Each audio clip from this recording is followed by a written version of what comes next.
A paz do Senhor, meus irmãos. Estamos aqui mais uma vez para dar início à nossa aula. Eu espero que todos estejam bem, em nome de Jesus.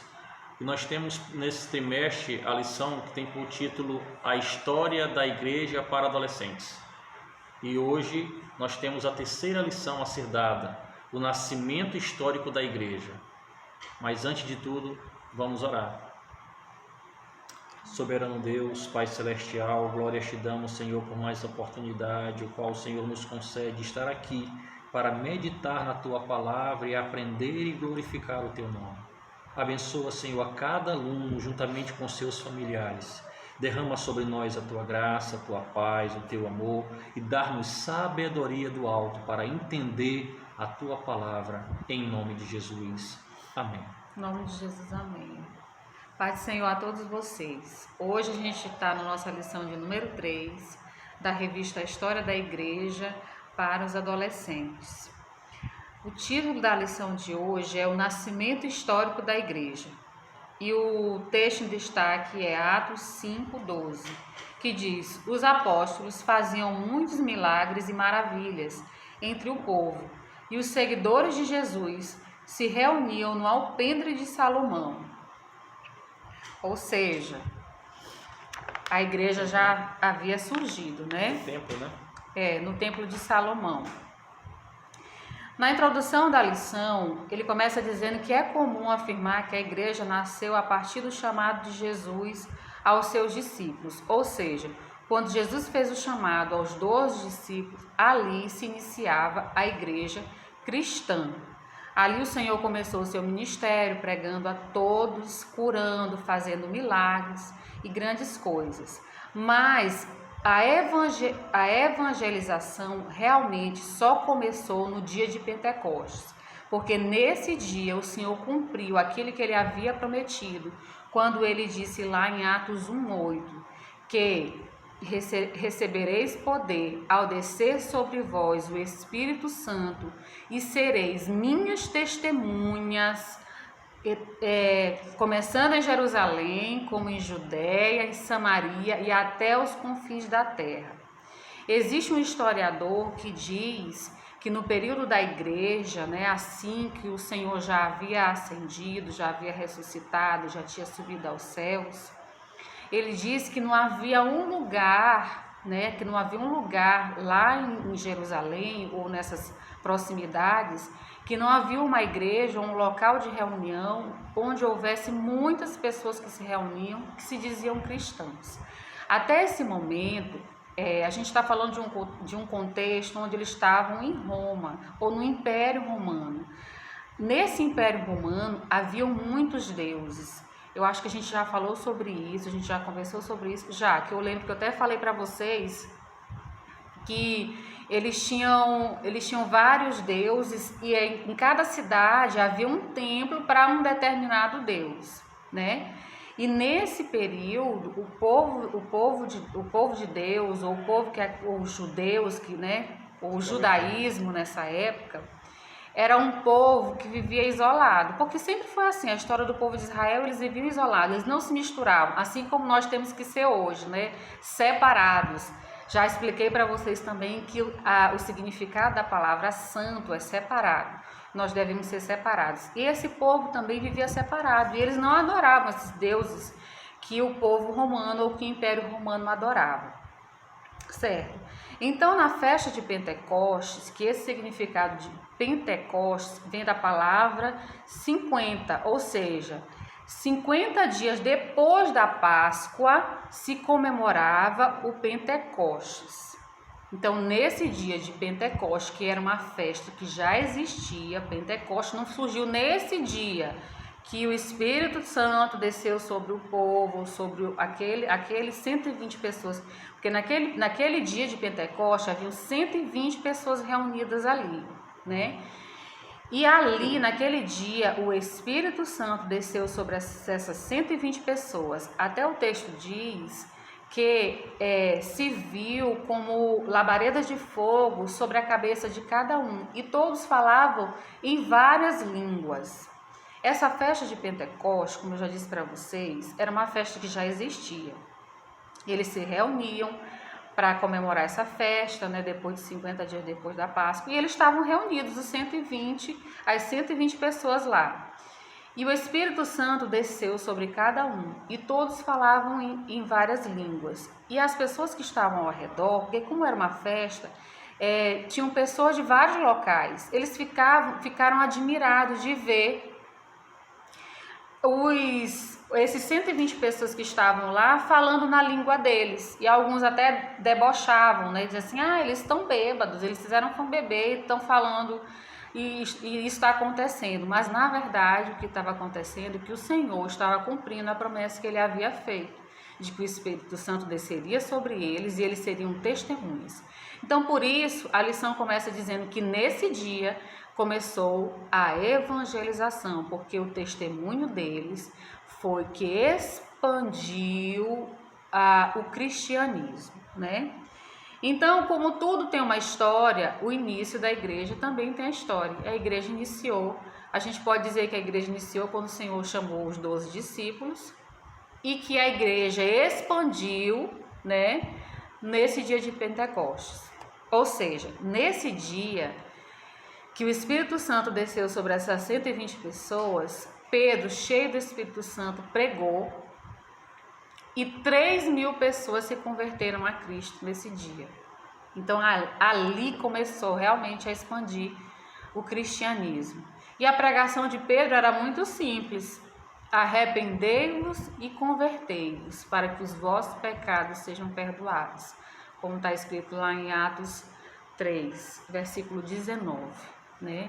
Então a pregação de Pedro era essa: arrependei-vos e convertei-vos.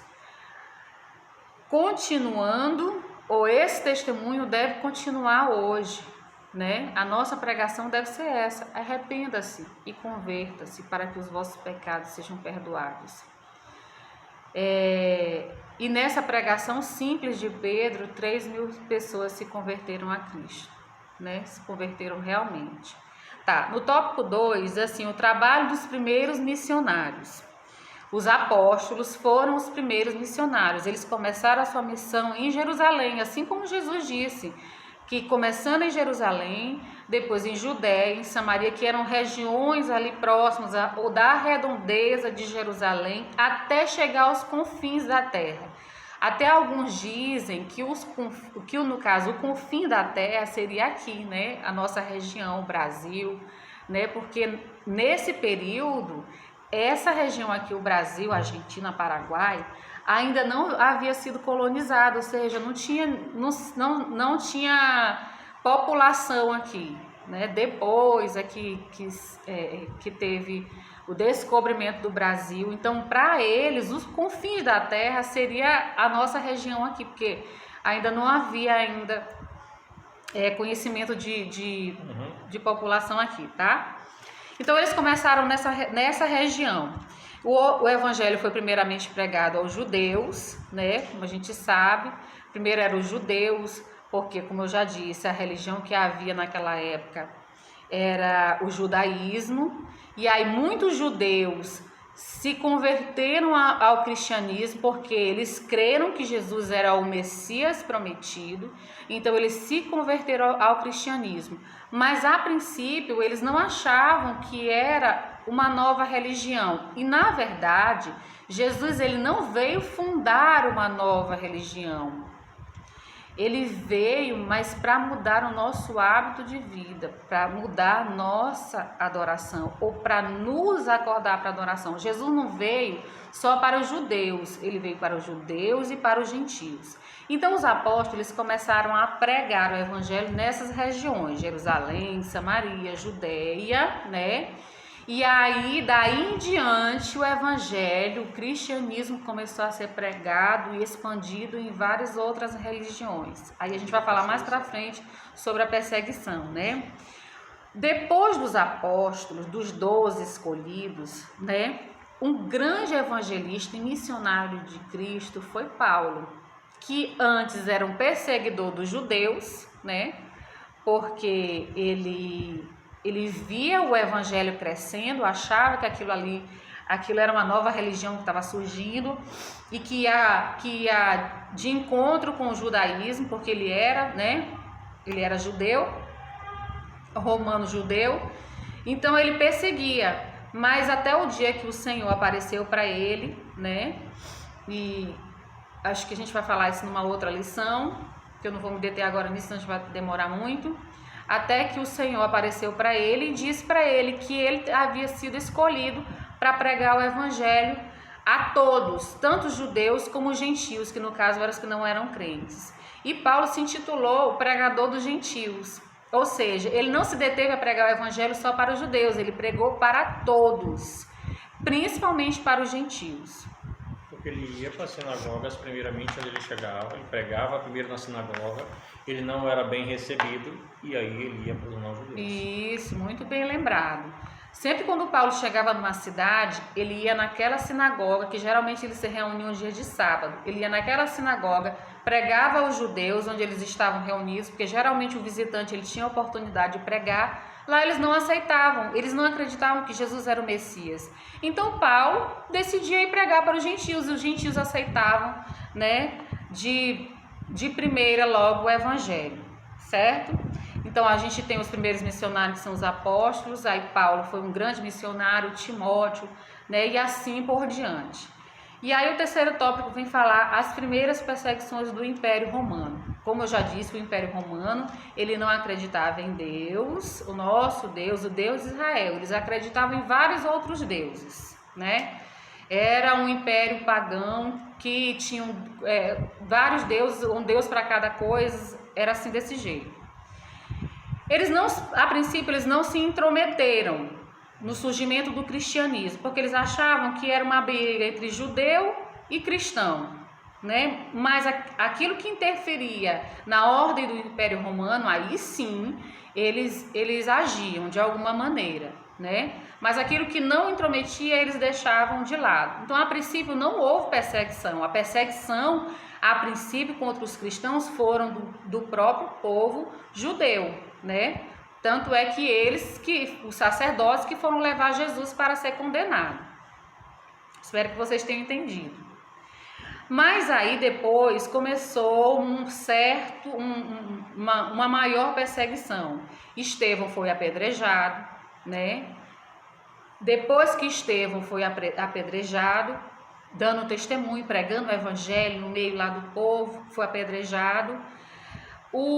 Os outros cristãos resolveram se espalhar porque ficaram com medo. Depois que eles viram que Estevão foi apedrejado por pregar o evangelho, por pregar o cristianismo, eles ficaram com medo. Então começaram a fugir para outras cidades. Nisso que eles mudaram para outras cidades, como se nós fôssemos perseguidos, a gente foi para outra cidade. Lá na outra cidade a gente deu testemunho, a gente pregou, a gente cantou, a gente adorou e as pessoas viram e aceitavam Jesus. Assim aconteceu naquela época. Então foi até uma maneira do evangelho se expandir mais ainda, se espalhar mais ainda. Tá? A princípio, assim começou a perseguição. Depois vieram alguns imperadores, uns que a gente pode destacar mais, que foi Nero e Domiciano. Domiciano. Nero foi um dos piores, ou é um dos que a gente tem mais registro. Nero, ele era tão mal com os cristãos que ele fazia tocha de fogo com o cristão, não era isso? Vivo. Ele queimava os cristãos vivos. Naquela época não tinha energia, como tem hoje, né? Como a gente tem lâmpada. Era lamparina. Mas ele era tão mal com os cristãos que às vezes ele botava os cristãos num poste de madeira, tocava fogo neles vivos e aquilo iluminava a praça, ou iluminava a frente do palácio dele. E ele fazia esse tipo de coisa com o cristão. Botava para leão comer e assim várias outras coisas que aconteceram no caso do imperador Nero. A perseguição aumentou mais nesse período e muito mais depois que uma parte de Roma pegou fogo. O Nero, ele tinha a mania de ser Deus e ele queria construir a cidade do jeito dele. Nisso que ele mudava a cidade, acredita-se que ele mesmo mandou tocar fogo na cidade de Roma para que ele pudesse reconstruir do jeito que ele queria, né? E as pessoas desconfiaram que foi ele que queimou a cidade de Roma. Como ele percebeu que as pessoas estavam insatisfeitas com ele, e a parte onde o povo de Israel morava, onde os cristãos moravam, não queimou, ele teve, dizem, né, os historiadores dizem, que ele teve a ideia de botar a culpa nos cristãos. Olha, lá onde eles moram, não queimou. Então, eles provavelmente queimaram a cidade de Roma, até por raiva da perseguição. Com isso, a população ficou zangada com o povo, com os cristãos, e começaram a perseguir. Quer dizer, não era mais só Nero que perseguia, não era mais só o império, só o governo de Nero. As pessoas perseguiram os cristãos, e aí os cristãos se espalharam mais ainda, pensando eles que isso ia dificultar, né, expandir o evangelho. Pelo contrário, isso, à medida que eles fugiram e foram para outros lugares, aí mesmo que o cristianismo cresceu. Depois de Nero, veio Domiciano, que também foi um grande perseguidor. No começo aqui não, né? No começo não. No começo ele não interferiu, né, com os cristãos, mas depois ele começou a perseguir também os cristãos. Inclusive o Domiciano, ele foi na época de João, que foi ele que mandou João para a ilha de Patmos, né? Lá nessa ilha ele era escravo, e foi lá que ele escreveu o livro de Apocalipse. E ele também é da época de Timóteo, que também perseguiu Timóteo. Então, gente, a gente tem uma história da igreja, o começo não foi fácil, né? Não foi fácil para a igreja, para o cristianismo. E hoje, a gente trazendo para a nossa vida, a gente vê pontos de perseguição. Em alguns países, a perseguição contra o cristianismo é maior. No nosso país, a gente não tem tanta perseguição assim, né? A gente está vivendo um momento que, até por conta política, que a gente vê que essa perseguição tem crescido um pouquinho, né? Por ideologias, porque a esquerda, existe esquerda e direita, a esquerda pensa de um jeito e a direita pensa de outro, e os cristãos aprovam ou apoiam a questão política direita, que é a favor do casamento, que é contra o aborto, né? Então a gente vê que tem um pouco de perseguição em relação a isso, mas a gente ainda tem liberdade de cultuar a Deus numa praça, de fazer culto de rua, de evangelizar, né? A gente ainda tem essa liberdade, graças a Deus. E a gente deve aproveitar a oportunidade, né, que nós temos de não sermos perseguidos, de termos a liberdade de adorar o Senhor na nossa igreja, na nossa rua, no nosso colégio, na faculdade, no nosso serviço.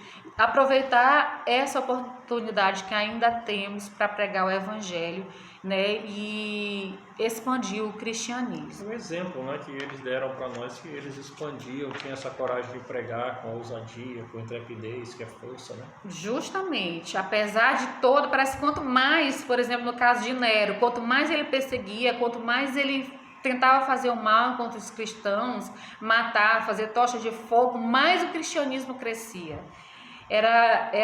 Foi impressionante, acho que foi o período que mais a igreja cresceu. Então, a gente deve aproveitar a oportunidade que o Senhor nos dá de pregar o Evangelho, de expandir o cristianismo, de adorar o Senhor, né, e bendizer o seu santo nome. Que Deus abençoe cada um de vocês, que espero que vocês tenham aprendido um pouco mais sobre a história da igreja, né, e valorizar a igreja que nós nos congregamos e o que nós cremos, que é em Cristo Jesus como Messias, o Filho de Deus. Amém? Deus abençoe vocês.